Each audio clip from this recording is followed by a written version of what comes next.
l'affliction, la souffrance, l'enfer lui-même, et l'en fait de la grâce et de la beauté. Quand-il plus ne revenir, quand-il plus ne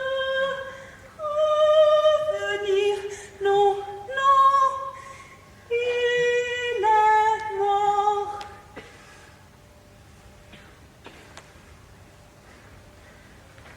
Va-t'en à ton lit de mort, il ne va plus revenir.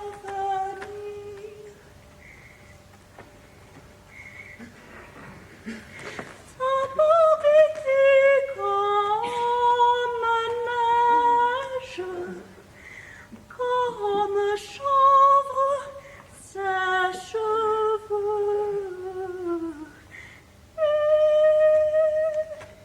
Il est parti, parti.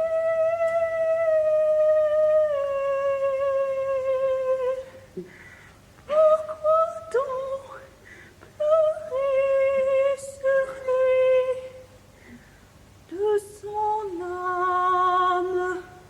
Dieu t'ait merci.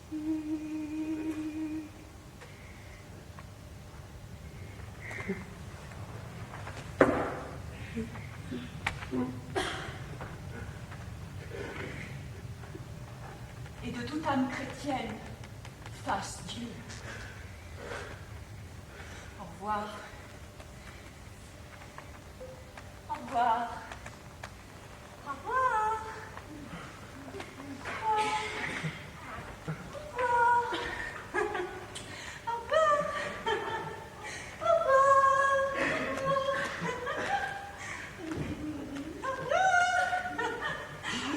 Faites-vous ceci, oh mon Dieu!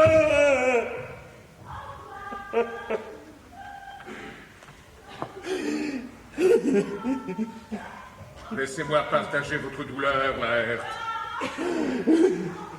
Sinon, vous me peignez ce qui m'est dû. Retirez-vous. Choisissez les plus sages de vos amis. Ils nous écouteront et seront nos juges. S'ils nous découvrent coupables, nous vous laissons notre royaume, notre sceptre et notre vie. Soit.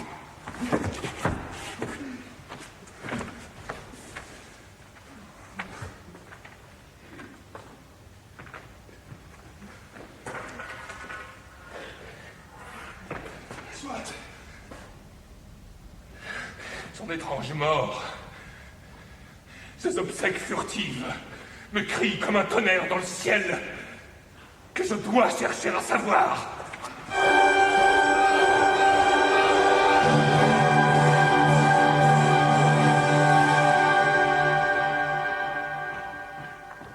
Une lettre pour vous, monsieur. Elle vient d'Angleterre.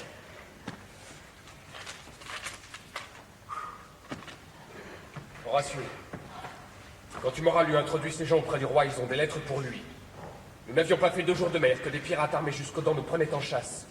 Au moment de l'abordage, je me suis jeté sur leur pont. À l'instant même, ils se dégagèrent et je suis resté leur seul prisonnier. Ils m'ont traité en charitable fripouille. Fais parvenir au roi les lettres que je lui adresse et viens me rejoindre aussi vite que si tu fuyais la mort. Au revoir, ton ami, tu n'en doutes pas? Hamlet. Venez, je vais vous introduire auprès du roi. Maintenant, votre conscience m'a dit. Vous avez compris que celui qui a tué votre noble père en voulait aussi à ma vie. Pourquoi n'avez-vous pas sévi contre un acte si criminel? C'est lourd de conséquences. Que votre sûreté, autant que votre grandeur vous montre la sagesse de le faire. La reine, sa mère, me dit tout devoir, Hamlet. Et quant à moi, que ce soit là ma force ou mon malheur, je la sens si intime à ma vie et à mon âme, que telle que la planète à son cercle attaché, je ne vis que par elle.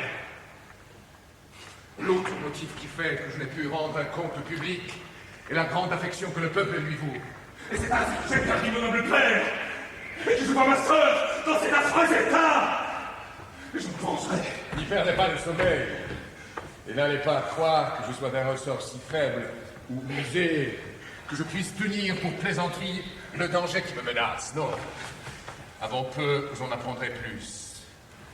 Nous aimions votre père. Et nous nous aimons nous-mêmes. Je suppose que cela vous permet d'imaginer. Eh bien, quelle nouvelle? Des lettres, monseigneur. Des lettres de Hamlet. De Hamlet? Qui les a apportés? Des marins, dit-on, monseigneur. Vous en aurez connaissance, Laërte. Laissez-nous.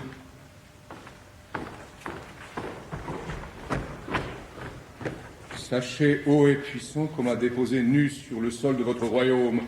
Demain, je m'en dirai la faveur de voir vos yeux royaux. Avec votre permission, je vous rendrai compte de ce retour soudain et plus encore étrange, Hamlet. Qu'est-ce que cela signifie? Sont-ils tous revenus? Ou n'est-ce là qu'une supercherie? Reconnaissez-vous l'écriture? C'est bien celle de Hamlet. Nu?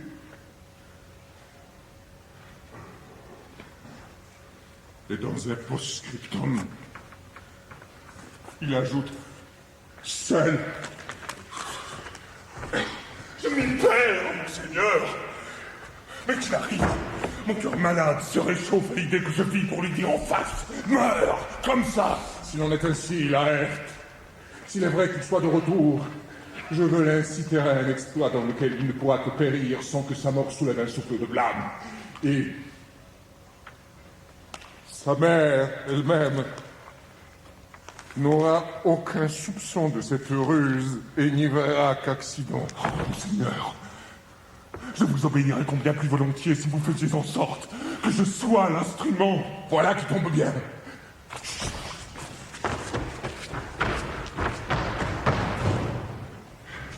Il y a 2 mois, vous êtes ici un seigneur français qui vous rendait hommage et saluait en vous tant de maîtrise dans l'art et la pratique de l'escrime et surtout de l'épée. Il s'écriait que ce serait un merveilleux spectacle si on trouvait votre égal. Mon ami, ce rapport a enflammé Hamlet d'une telle envie qu'il n'a plus fait que désirer, que réclamer pour lutter avec vous votre pro retour. Eh bien, ce qui s'ensuit. Mais que s'ensuit-il, monseigneur? Laërte, aimiez-vous votre père? Ou n'êtes-vous qu'une image de la souffrance? Le visage, mais non le cœur! Pourquoi cette question? Hamlet! Reviens. Qu'êtes-vous décidé à faire pour vous montrer le fils de Polonius autrement qu'en parole? Il coupait la gorge en pleine église. Nul sanctuaire, en effet, pour sauver le maître. Nulle barrière pour la vengeance. Et pourtant, cher Laërte, faites ceci. Enfermez-vous dans votre chambre. Hamlet, à son retour, apprendra le vôtre. Nous poussons certains à lui vanter votre mérite, à gagner à nouveau la renommée que le français avait. Bref, nous vous opposons et nous parions sur vous. Lui, sans méfiance et généreux et exempt de toute ruse, n'examinera pas les épées. Aisément, ou en trichant un peu, vous pourrez donc faire choix d'une épée non rabattue et venger d'une adroite feinte votre père. Je le ferai. Et pour cela, j'aurai enduit ma lame, car j'ai acquis un poison si mortel chez un battleur qu'il suffit d'y plonger l'épée. Dans ce venin, je tremperai ma pointe pour que, si je le pique, ce soit sa mort. Il faut y réfléchir. Il faut peser quel moment, quels moyens peuvent le mieux servir notre destin. Notre projet doit avoir un suppléant qui nous secoue si l'autre fait long feu. Voyons voir. Nous ferons un pari sur vos talents, un pari solennel. J'ai trouvé. Quand le combat vous aura échauffé, Il voudra boire. Et j'aurais préparé à cette fin une coupe, une gorgée. Et s'il échappe à votre poison, notre but est encore atteint.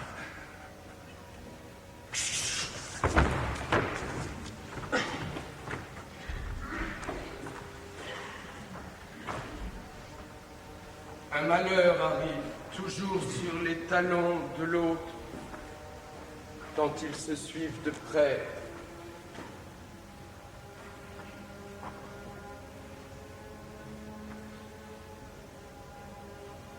Votre sœur s'est noyée, Laerte.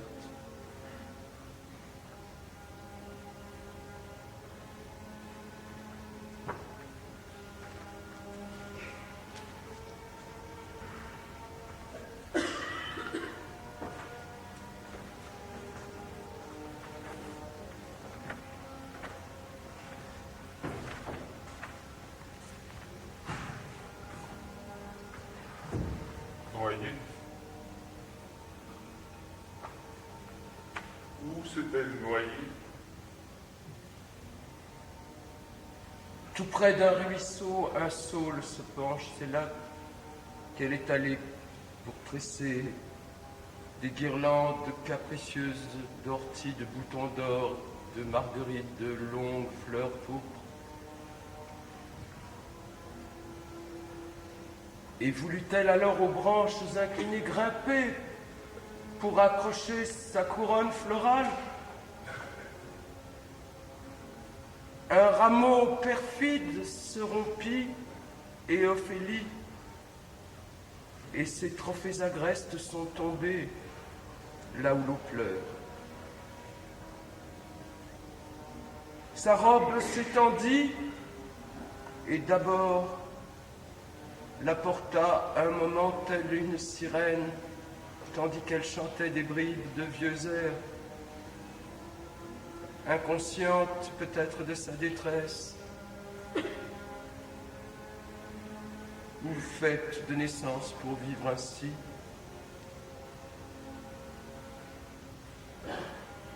Mais que pouvait durer cet instant?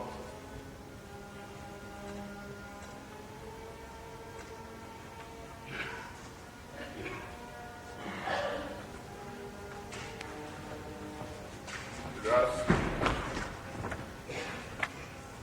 elle est donc noyée. Noyé. Noyé.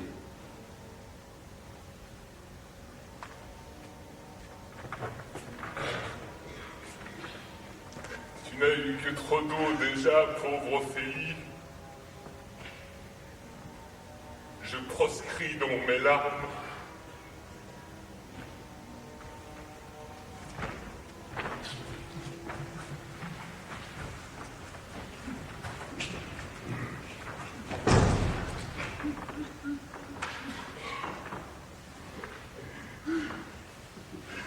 Mais c'est la loi de notre humanité. La nature et les vœux. Peu m'importe la honte. Monseigneur, adieu.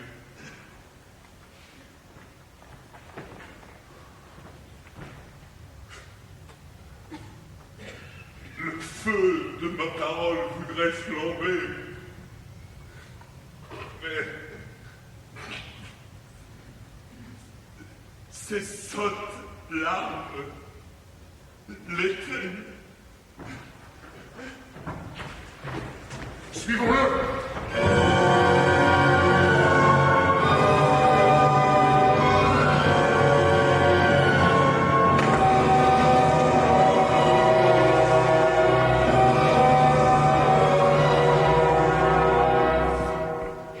Un cimetière. Va-t-on l'enterrer en terre chrétienne? Celle qui s'est en sauvée toute seule? Oui, je te dis. Continue de creuser. coroner a fait son enquête et il a conclu la terre chrétienne. Et comment est-ce possible? Puisqu'elle ne s'est pas noyée en légitime défense. Ah, c'est pourtant ce qu'il a conclu. Si ça n'avait pas été une dame de la honte, on la mettrait pas en terre chrétienne. Ah, tu l'as dit. Et c'est bien dommage que les grands de ce monde aient le droit ici-bas de se noyer ou de se pendre plus que leurs chrétiens de frères. Ah non, ma bonne bêche. Il n'y a de vieille noblesse que chez les jardiniers, les terrassiers et les fossoyeurs, ils continuent le métier d'Adam. D'ailleurs, qui est-ce qui bâtit plus solidement que le maçon, le charpentier ou le constructeur de navire? Qui est-ce qui bâtit plus solidement que le maçon, le charpentier ou le constructeur de navire? Oui, dis-le et tu pourras filer.